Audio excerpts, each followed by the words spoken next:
Vaigash elav Yehudá é o momento tão emocionante de toda a história dos irmãos que venderam Yosef. E o Yaakov Avinu, Yaakov, o patriarca, pensou que o seu filho Yosef foi morto, ou ele não acreditou que o filho foi morto, mas ele sentiu a falta, ele sentou de luto durante 22 anos pela ausência do seu filho Yosef.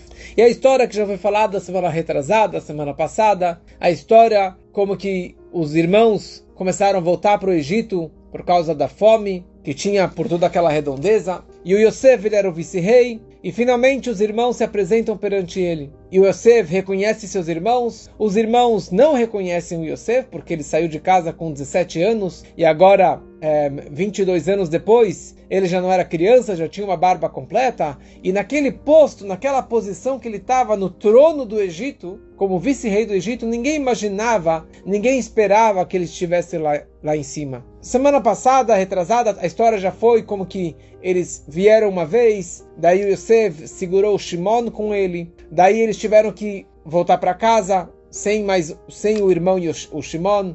O pai, Yaakov, já ficou furioso. E depois, quando que começou a apertar a fome novamente, ele concordou que o Benjamim descesse junto, porque esse que foi o pedido e a condição única que o Yosef, o vice-rei, havia dado. Vocês querem voltar para cá, pegar comida? Vocês têm que trazer o seu irmão caçula, o Benjamim. E eles vão até o Egito, se reencontram. O Yosef se emociona quando ele fala com Benjamim. Eles estão indo embora. E ele coloca na bolsa deles dinheiro de volta, mas ele coloca o cálice dele, que era como se fosse a bola de cristal dele. Ele colocou a taça, o cálice dele dentro da bolsa do Benjamim, e daí os guardas foram atrás e acharam o copo na bolsa do Benjamim, e todos voltaram para se reencontrar com Yosef. O Yosef estava lá com os irmãos, estava lá com os guardas, e os irmãos todos chegam lá, mas eles foram para atacar. Eles sabiam que alguma coisa estava errada aqui. E eles começaram a conversar com Yosef, e Yosef estava duro. Vaigash elav Yehudá.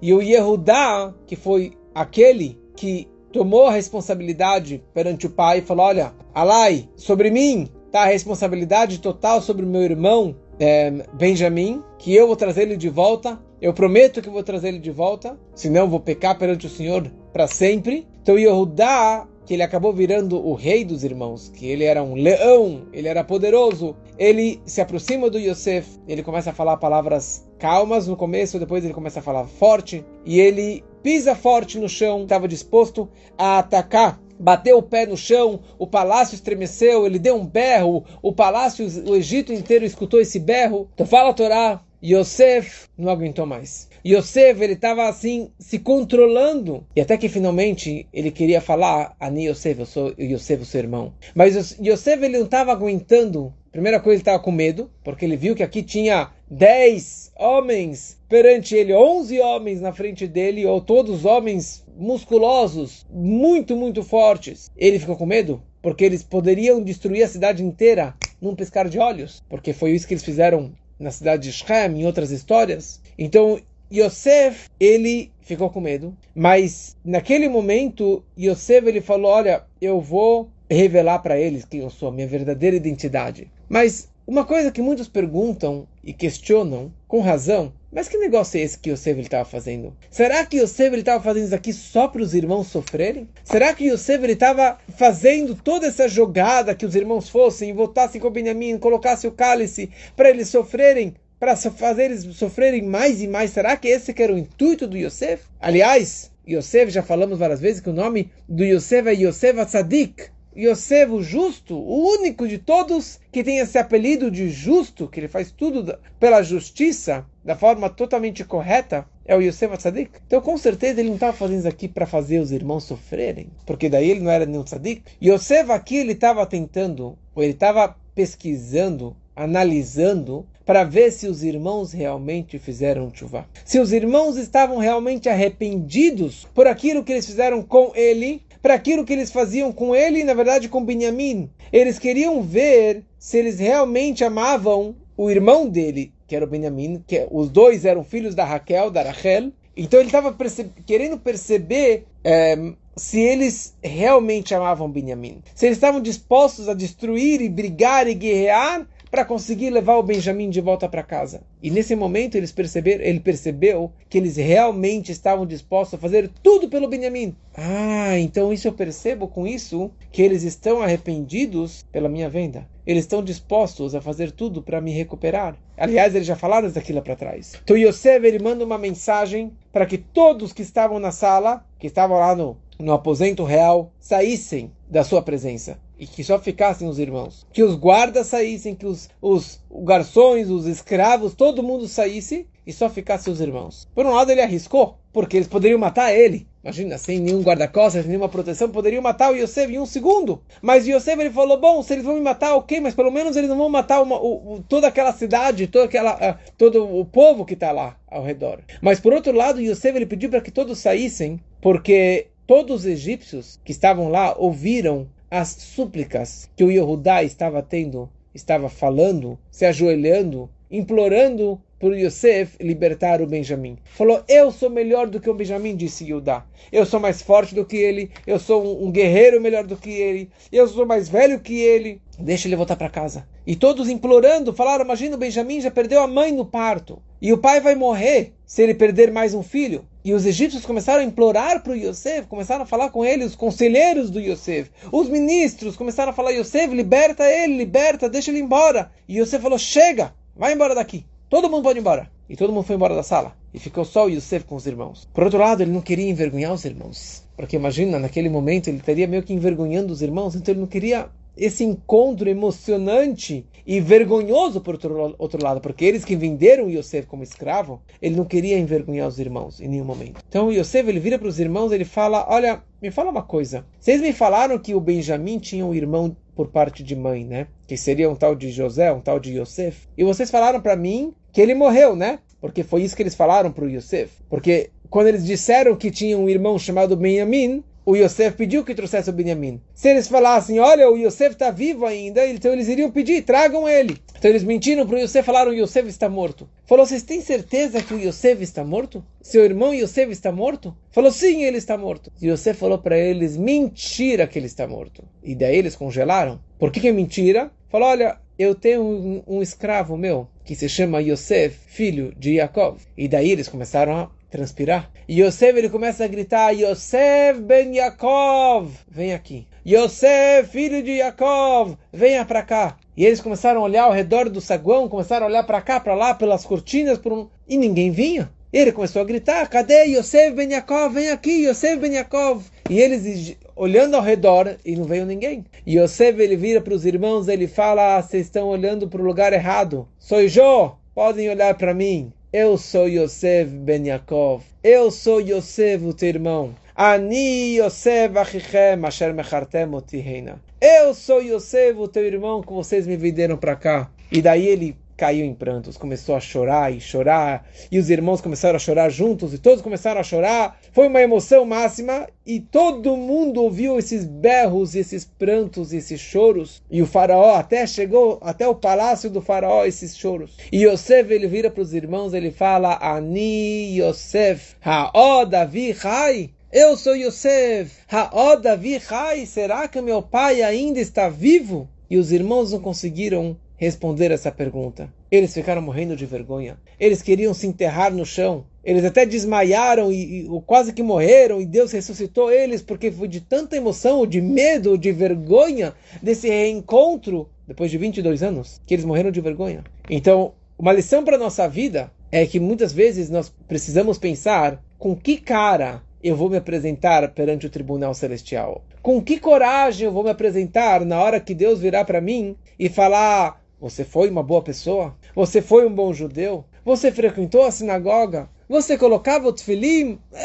E você começa a se esquivar, você começa a ter vergonha. Se os irmãos morreram de vergonha por terem vendido Yosef, quanto mais a vergonha que eu irei passar perante o tribunal celestial. Você frequentava a sinagoga? Você tinha um estudo de Torá diário? Ou só um semanal nas lives? Você se dedicou ao judaísmo? Você dava tzedaká? Você ajudava o próximo? Você falava bem do próximo? Ou você falava muito lashon hará? Com que cara eu vou encarar? Eu vou me apresentar perante o tribunal celestial? Eu não vou ter onde me enterrar? Eu não vou ter onde fugir? Que, aliás, essa é a ideia do purgatório, do inferno, que eu já falei numa outra aula. Então é uma coisa para a gente refletir na vida. Se eles morreram de vergonha, quanto mais eu? Ou será que eu não vou passar vergonha?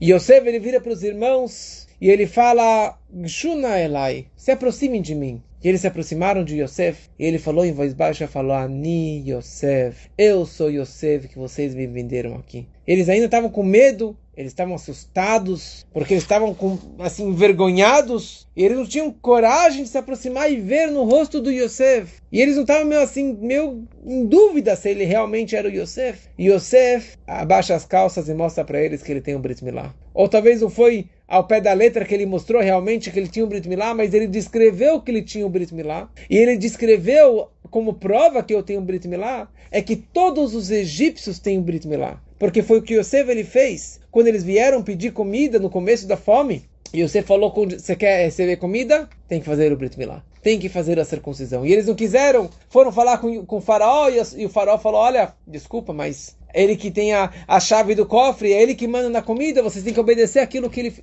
ele ordena. E todo o Egito acabou fazendo o Brit Milá. E acabaram obedecendo o pedido. Quer dizer, na verdade, eu forcei que todos fizessem. Por que isso? Porque para mim isso aqui é importante. Porque eu sou um hebreu que nem vocês. Eu sou seu irmão. E aqui, na verdade, chega uma questão que o Rebbe faz, que eu gosto muito dessa explicação do Rebbe. O Rebbe fala, que pergunta é essa que Yosef ele falou? Ha'odavi Chai. Será que meu pai ainda está vivo?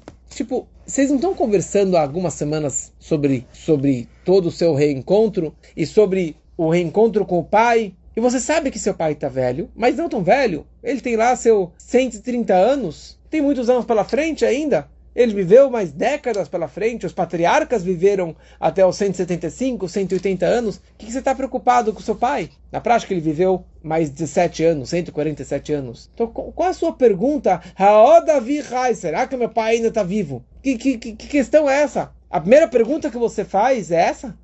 Eu sou Yosef, meu pai está vivo? E, na verdade, se você ver a continuação, não tem nenhum momento que tem uma resposta dos irmãos perante essa pergunta. O papai está vivo ainda, graças a Deus, o papai está vivo. Não, eles não responderam para ele. Eles viraram a cara, estavam com medo, estavam com vergonha. Nós sabemos que 22 anos atrás, quando os irmãos contaram a mentira para o Yaakov, que o Yosef havia sido morto por um bicho, por um animal, e mostraram um casaco com sangue, Yaakov ele sentou de luto. Mas fala a Torá, Vayemaen lehitnachem. Ele se recusou em se consolar. Ele se recusou. Tentaram de tudo para consolá-lo. Mas ele, durante 22 anos, ele sentou de luto pelo filho. Porque existe uma bênção, uma brachá, que a pessoa que tem uma perda na família, Deus nos livre, e ela está sentada de luto, existe uma brachá que, com o passar do tempo, ele vai se consolar. Com o passar do tempo, ele vai esquecer da dor. Ele vai voltar para a vida com o passar do tempo. Tem a semana do Shiva,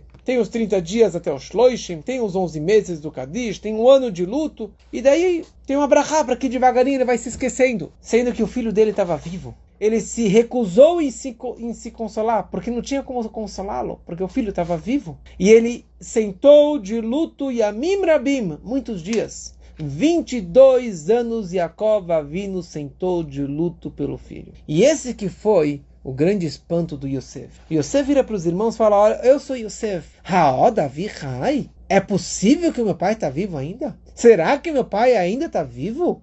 Meu pai sentado de luto 22 anos, e ele teve amor por toda a família, mas ele teve a dor enorme por mim, que eu era o filho querido, mais próximo, a cópia dele em todos os sentidos. Eu falo, cara, não estou entendendo. Como que com tanto sofrimento, com tanta dor, quantas pessoas a gente conhece que acaba falecendo porque perdeu o amor da vida, quer dizer, imagina, 30, 50 anos, 60 anos casados, e falece um e o outro falece na sequência, porque é muita dor. Meu pai está vivo ainda? Com tantos e tantos anos ainda? Tipo, eu sei que semana passada ele estava vivo, mas hoje ele continua vivo? Maharu valu elavi. Se apressem, corram para o meu pai e fale para o meu pai que o Yaakov, que Yosef ainda está vivo. E traga ele para cá rapidinho. Maharu valo elavi, o mais rápido possível vocês têm essa boa notícia para o meu pai. E ele continua falando, que meu pai venha para cá o mais rápido e não demore. E se agilizem, se apressem e tragam ele para cá. E ele fala mais uma vez, por quê? Porque você sabia que aqui tinha um perigo de vida. Tinha um perigo de vida, porque cada momento meu pai poderia morrer de um ataque cardíaco, de tanto sofrimento, de tanta dor. Então, por favor, vão o mais rápido possível e tragam ele para cá, com tudo o que precisam. E, aliás, teve um encontro muito emocionante, a forma que eles fizeram, que também está gravado no meu podcast do ano passado, do retrasado, como que a Serach Batasher, a Serach, filha do Asher, a neta do Yaakov, ela pegou um quinor, pegou um violino e cantou, e começou a tocar violino na frente do Yaakov, e devagarinho foram trazendo essa boa notícia que o Yosef ainda está vivo. Ela tocou o violino, uma música, Yosef ainda, Yod Yosef Ha, Yosef ainda está vivo. E dessa forma, para ele poder digerir essa notícia máxima, e não desmaiar e não morrer de susto, mas aqui, Yosef ele repete uma frase 3 vezes. Yosef ele fala para os irmãos, olha, vão rápido para o meu pai. E ele repete 3 vezes essa frase. Ki lemichia shlachani Elokim lifnechem. Vaishlacheni Elokim lifnechem. Deus me enviou para cá para poder, pela comida, pela alimentação. O fato que eu estou aqui, o fato que tem comida durante esses 7 anos de fome, é graças a mim. Ou graças ao fato que Deus me mandou para cá. Deus me enviou para cá perante vocês para dar comida para vocês e para o Egito e para o mundo todo. Deus me enviou para cá pela comida. Ele repete 3 vezes essa frase. Isso é tão importante isso tudo, porque ele realmente não pegou um cavalo e saiu correndo para Israel para avisar para o pai. Pega um cavalo, pega um camelo, corre o mais rápido possível e dá um beijo, um abraço no pai. Não, ele manda os irmãos voltarem para Israel, para Canaã, com todos os presentes, e que voltassem para o Egito. Vai demorar um tempão até Yaakov chegar? Não foi num piscar de olhos? Se ele está com tanta pressa, vai você para lá. Vai o mais rápido possível para ver seu papai. E aliás, tem uma mitzvah que se chama Kibud Avayim, respeitar os pais. Então, cada minuto você está descumprindo essa mitzvah de Kibud Avayim, então vai e dá um abraço no seu pai. E na verdade, Yosef, com essa frase que ele repetiu 3 vezes, que para a comida Deus me enviou aqui, ele estava mostrando para os irmãos, saibam o seguinte, eu vim para cá não porque eu quis, eu vim para cá não porque vocês quiseram, não porque vocês brigaram comigo, porque vocês me venderam. Eu vim para cá porque Deus me enviou para cá. Eu vim para o Egito porque eu vim fazer uma missão no Egito. Uma shlichut de Deus para fazer aqui. Não foi eu que escolhi esse trajeto. E por essa razão, eu não pude sair daqui todos esses anos. Eu não posso sair daqui porque foi Deus que me mandou. Eu estou aqui no meu posto, eu não posso abandonar meu posto. Imagina, eu sou o vice-rei do Egito. Então vocês têm que ir para lá o mais rápido possível para terminar esse sofrimento do papai.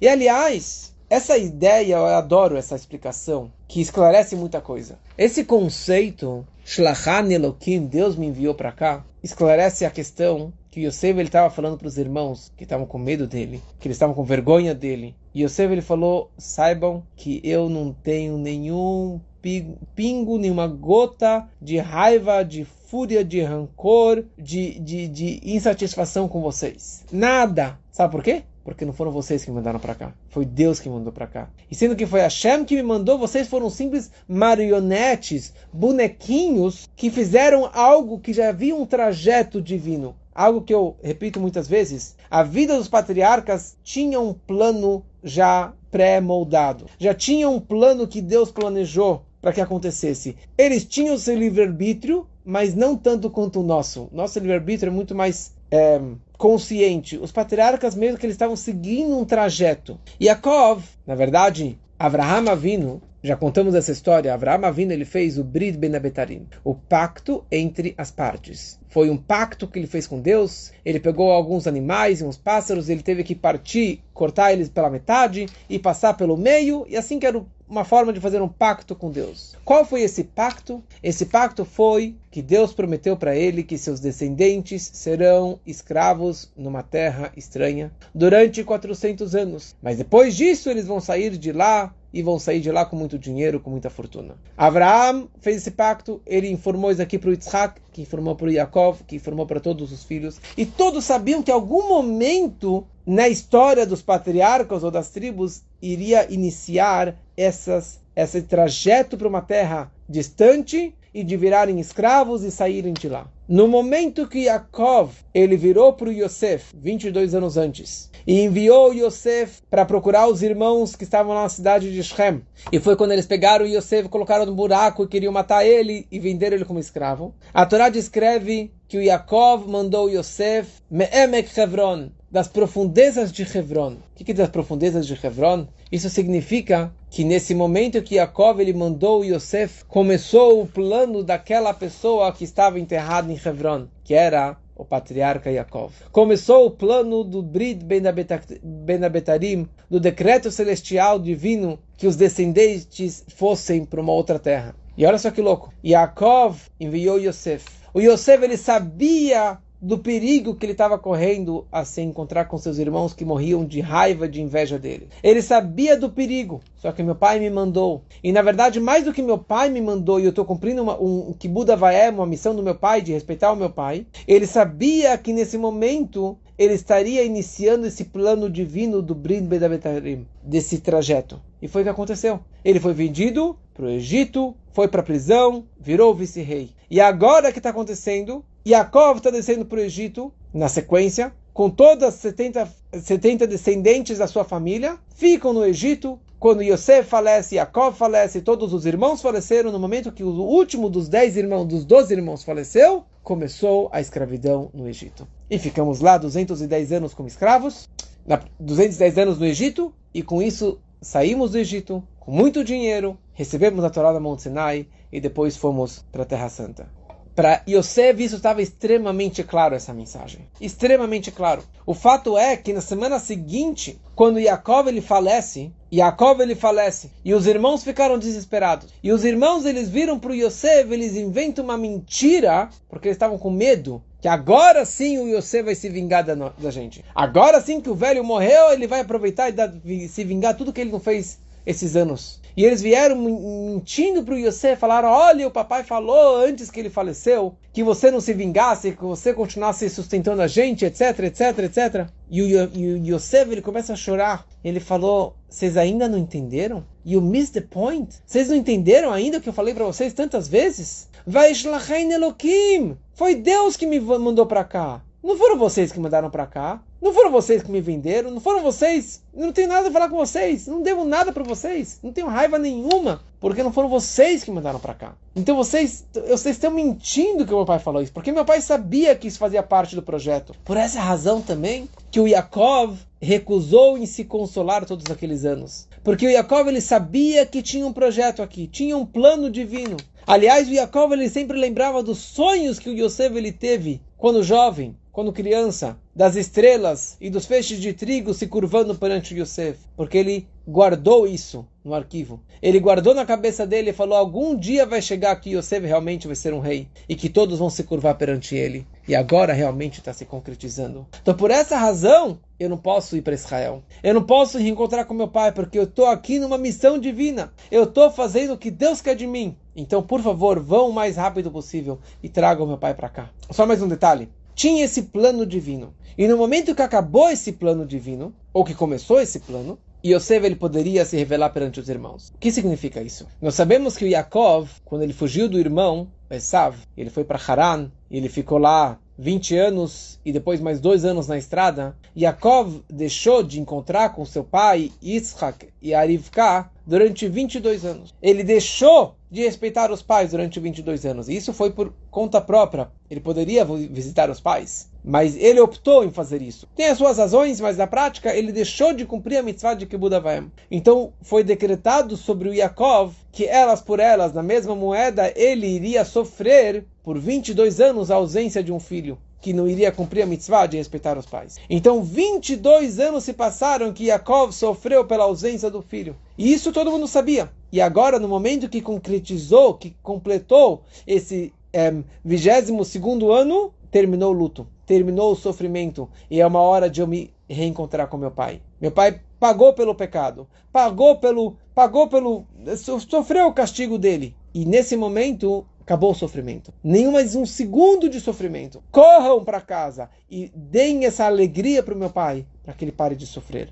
Porque não tem mais razão para sofrer na vida dele. E aliás, A partir de então, finalmente o Yaakov ele teve 17 anos deliciosos, tranquilos, prazerosos com a família inteira no Egito. Estudando Torá com os filhos, com os netos, com os tataranetos e todos seguindo o seu legado judaico. Mas a lição que nós aprendemos para a nossa vida é que tem situações que você tem que dar uma bronca num filho, num aluno, ou isso chama small doche, você tem que reprimir, você tem que fazer alguma coisa mais dura. Mas quando você acabou a obrigação de ser mais duro, quando passou o momento que você não há mais necessidade de ser chato, ou de ser bravo, ou de dar um castigo, ou de dar... Automaticamente a primeira coisa que você tem que pegar o braço direito e dar um abraço, e dar um beijo, e aproximar aquela pessoa o mais rápido possível. Ah, meu filho, eu falei que ele ia ficar 5 minutos de castigo no quarto.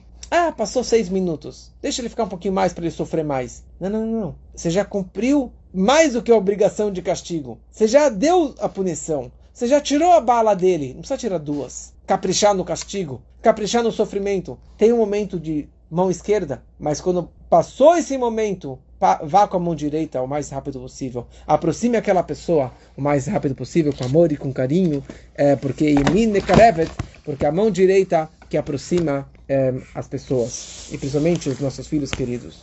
Então ele fala para os irmãos, Baru, vão rápido para o meu pai, e fale para ele que assim disse Yosef, o seu filho, que eu virei o vice-rei do Egito, e desça para cá o mais rápido possível. E você vai morar na terra de Goshen, no Egito, e você vai ficar muito próximo de mim, você, seus filhos, suas filhas, seus descendentes, seu gado, seu rebanho. Por que na terra de Goshen? Terra de Goshen era, assim, a terra mais chique, mais tranquila que tinha no Egito. Mas essa terra, na verdade, pertence à minha bisavó. Essa terra pertence à minha bisavó, Sara Imeino. Sara, matriarca Sara. Porque lá para trás, quando Abraham e a Sara foram para Israel, e teve fome em Canaã, eles desceram para o Egito. E quando chegaram no Egito, teve aquela história que ela estava no baú, que ela estava escondida. E o faraó viu a beleza da Sara, pegou a Sara, queria ter relações com a Sara. E ele foi punido e acabou não tendo nada com a Sara. E com isso, o faraó ele deu de presente a terra de Goshen para a Sara. E no momento que passou para o poder de uma judia, de uma hebreia, com a santidade da Sara Imeino, aquela cidade virou uma cidade santa dentro do Egito. Virou uma cidade que não tem mais a impureza do anjo negativo, do anjo da impureza do Egito. Não tinha toda aquela força negativa e de idolatria, de promiscuidade que tinha no Egito. Então você, papai, você vai morar na terra de Goshen, que é a terra da sua avó. E ali também você vai poder cuidar do seu gado, do seu rebanho, porque no Egito era idolatrado, era enojado alguém que cuidava do gado e do rebanho. Ali vocês vão ficar. E Yosef, ele veio para os irmãos, ele fala mais uma coisa. Se vocês tiverem dúvida ainda se eu sou Yosef, então eu tenho aqui 4 ou 5 provas que eu realmente sou Yosef. Primeira coisa, eu estou falando agora em Lashon HaKodesh, em hebraico, com vocês. Até agora era com o intérprete, que era meu filho, Menashe, mas eu falo em hebraico com vocês. E aliás, como já falei uma outra vez, o faraó não falava Lashon HaKodesh. O faraó não falava o hebraico. E Yosef, ele sim falava o hebraico. Número 2, eu tenho um Brit Milá, como eu falei para vocês. Número 3, eu sabia tudo o que aconteceu com vocês desde o momento que vocês nasceram. Onde vocês nasceram, que dia vocês nasceram, quem são seus pais, seus irmãos, tudo que vocês têm, eu sei direitinho. Eu já descrevi para vocês, fingindo que era com a minha bola de cristal, com o meu copo de prata. E eu descrevi para vocês exatamente o dia, o ano, a hora, o local, de que forma que vocês me venderam. E para quem vocês me venderam. Ninguém mais sabe disso, fora vocês. Vocês não contaram para ninguém. E mais um ponto. Ele falou, da mesma forma que eu amo Benjamim, meu irmão caçula de pai e mãe, que ele não participou da minha venda, eu amo vocês incondicionalmente. Eu tenho meu amor, meu carinho, meu respeito por vocês. Então não se preocupem. Podem correr para casa e trazer meu pai para cá. E contem para o meu pai toda a honra que eu tenho no Egito, tudo que vocês viram, e corram para cá. E ele repete mais uma vez, e tragam meu pai para cá o mais rápido possível. E aí a Torá fala uma frase, que para mim também é muito querida essa frase, porque foi o meu discurso de Bar Mitzvah, que foi lá no hotel Lev Yerushalayim. E a frase diz o seguinte: Vaipol al tzavrei Binyamin achiv vayev uBinyamin bachal tzavrav. Yosef ele cai sobre os o ombro, o pescoço do Binyamin, o seu irmão caçula, e ele chorou. E o Binyamin chorou sobre o pescoço do seu irmão Yosef. Por que eles estavam chorando? Não somente uma emoção de reencontrar com o irmão que praticamente ele não conheceu, não viu ele crescendo, mas dizem nossos sábios que aqui voltou a profecia para eles. Ou veio uma visão máxima, e eles conseguiram avistar que séculos para frente, ou até milênio mais para frente, no lote de terra de cada um teria a construção do templo sagrado. No lote de terra do Binyamin seria construído o Beit HaMikdash, o templo sagrado de Jerusalém. Por quê? Porque ele foi o único que não participou da venda do Yosef, então ele não tinha nenhuma sujeira, nenhuma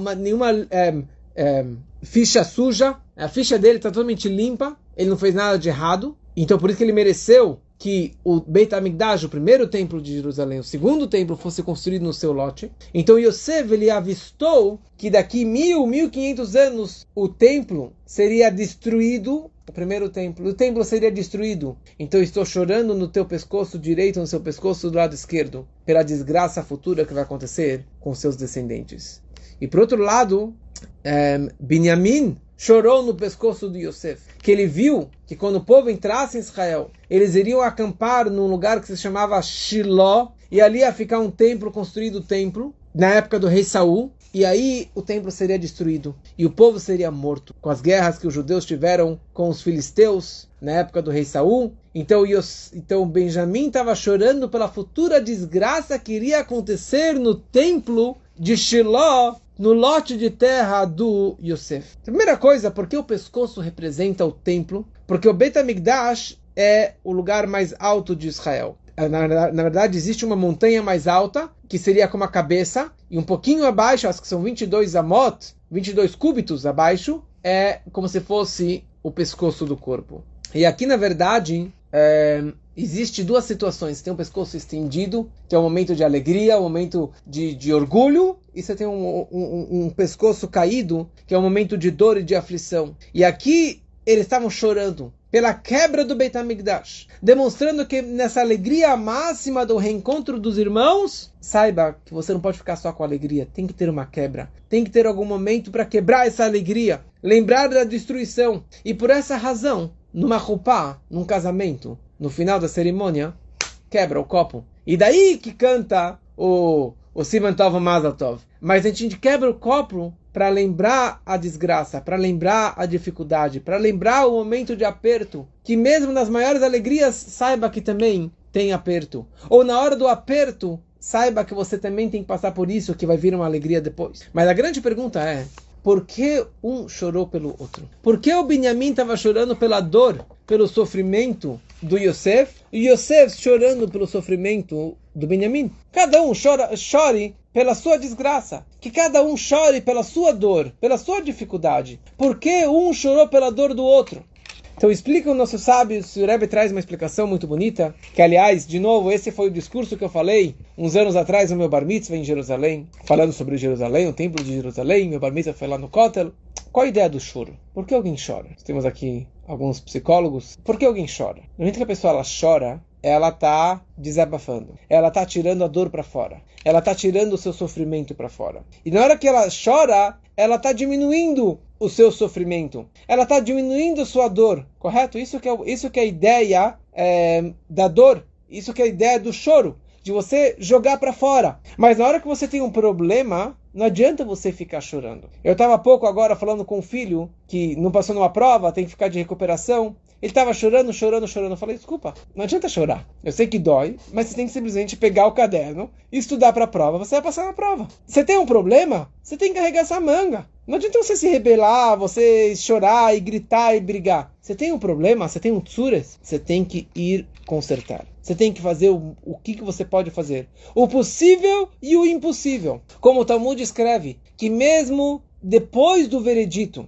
mesmo depois que já foi carimbado um decreto terrível, você ainda pode pedir misericórdia, você pode pedir compaixão, você pode rezar, você pode jejuar, você pode chorar, você pode rezar para Deus. Mesmo que tenha uma espada afiada no pescoço do homem, não poupe de pedir compaixão de Deus, de pedir misericórdia. Você sempre pode e você sempre deve. Porque enquanto que você pode fazer algo para melhorar a sua situação, vai, não tem dinheiro, vai trabalhar, está doente, vai no médico, vai se tratar, vai fazer tudo que você pode fazer, o possível e o impossível. Não adianta ficar chorando. Agora, quando você vê a dor do outro, do seu irmão, do seu amigo, então, primeira coisa, seu amigo, se você pode ajudar, então ajude. Você pode orientar, você pode dar uma bronquinha, mas com amor, com paixão, com respeito, sem dar uma bronca, sem impor nada. Nem para seu cônjuge, nem para seus filhos, nem para seu funcionário, para ninguém. Você pode tentar ajudar, dar um palpite. Olha, se você quiser, eu posso te ajudar para a prova de recuperação. É isso que eu falei para o meu filho. Eu posso te ajudar. Eu não vou fazer a prova para você. Eu não vou brigar por você. Você que não estudou direito. Eu posso te ajudar. Eu posso te orientar. E uma segunda coisa, eu posso rezar por você. Você está com uma dificuldade, está com um problema, X, Y, Z, eu vou rezar por você, vou fazer teilim por você. Eu vou fazer o melhor que eu posso fazer. E o melhor que eu posso fazer é derramar umas lágrimas por você. Que daí demonstra que você realmente, you care about him. Que você realmente se importa por ele. Que você tá sentindo a dor do próximo. Se você não derramou uma lágrima, que você realmente não se importa pelo próximo. Essa frase é conhecida, né? Sinto muito por você. Que palavra mais falsa. Sinto muito sinto muito. Você está sentindo? Você realmente sentiu a minha dor? Você sentiu a minha aflição? Você está sentindo o meu luto? Quando você derrama uma lágrima, você está demonstrando que você realmente... Eu sinto muito por você. Eu tô sofrendo com você. Me dói a tua dor. Quando Yosef viu os futuros templos de Binyamin, dos tataranetos, 1.500 anos mais para frente, que seriam destruídos, Yosef sofreu pelo irmão. Falou, brother, estou contigo. Eu estou sofrendo por você. A tua dor é a minha dor. Eu estou sofrendo. Quando Binyamin viu a dor do Yosef, dos descendentes deles sendo mortos, e o templo sendo destruído em Shiloh, ele chorou pelo irmão. Ele chorou no pescoço dele pela dor que o irmão teria no futuro. Mas sobre a minha dor, eu não vou chorar. Calma aí. Eu vejo que meu filho tá indo por mau caminho. É o meu problema. Eu tenho que consertar, eu tenho que orientar, ajudar meu filho, fazer tudo que eu posso fazer por ele. O possível e o impossível. Então, um chorou pelo outro, mas nenhum chorou por si mesmo. Eu tenho que chorar pelos meus problemas, eu preciso resolver os meus problemas. E aqui uma coisa muito interessante. Quando Yaakov se encontra com quando Yaakov se encontra com Yosef, a Torá descreve que o Yosef estava chorando no pai, mas o Yaakov ele estava rezando. Ele estava falando Shema Israel Adonai Eloheinu Adonai Echad. É emocionante. 22 anos eu pensava que meu filho não existia, e eu vejo que meu filho está vivo, que meu filho é o vice-rei do Egito, mas ele continua o mesmo Yosef Atzadik que eu conheci ele desde pequeno. Apesar que ele está na maior potência mundial, ele continua fazendo a coisa certa. Mas o Yaakov, ele viu que no lote do Yosef, lá para frente, teria essa desgraça. O que Yaakov ele fez? Ele fez o Shema Israel. Ele começou a rezar pelo filho. Se é meu filho, eu tenho que educar meu filho, eu tenho que ajudar meu filho, orientá-lo. Eu vou fazer o Shema Israel, eu vou rezar por ele, eu vou fazer de tudo para que ele possa seguir no bom caminho. E essa é a melhor lição que nós aprendemos para a nossa vida. Que essa foi a lição que eu falei no meu Bar Mitzvah. Você tem um problema? Não adianta chorar. Você pode fazer o salmo, você tem que rezar, trabalhar, fazer tudo do possível e impossível. Mas quando você tem um amigo, você tem um irmão, você tem um parente próximo, que está numa dificuldade, numa situação, qualquer que seja, difícil, que você não consegue resolver, pegue os salmos. Derrame lágrimas nos salmos. Porque o Teilim, o poder do Teilim, dizia o Tzemach Tzedek, se nós soubéssemos o poder dos salmos, nós não iríamos parar de ler os salmos o dia inteiro. Então por isso é uma orientação muito boa, que eu faço isso diariamente. Leia o teu salmo todo dia, de todos os seus filhos, dos seus pais, ou do Rebbe, mas o mínimo é você ler da sua família mais próxima, porque esse é o mínimo que eu posso fazer, rezar por eles, fazer um teilim por eles, e dessa forma teremos muito nachas e muitas alegrias de todos os nossos.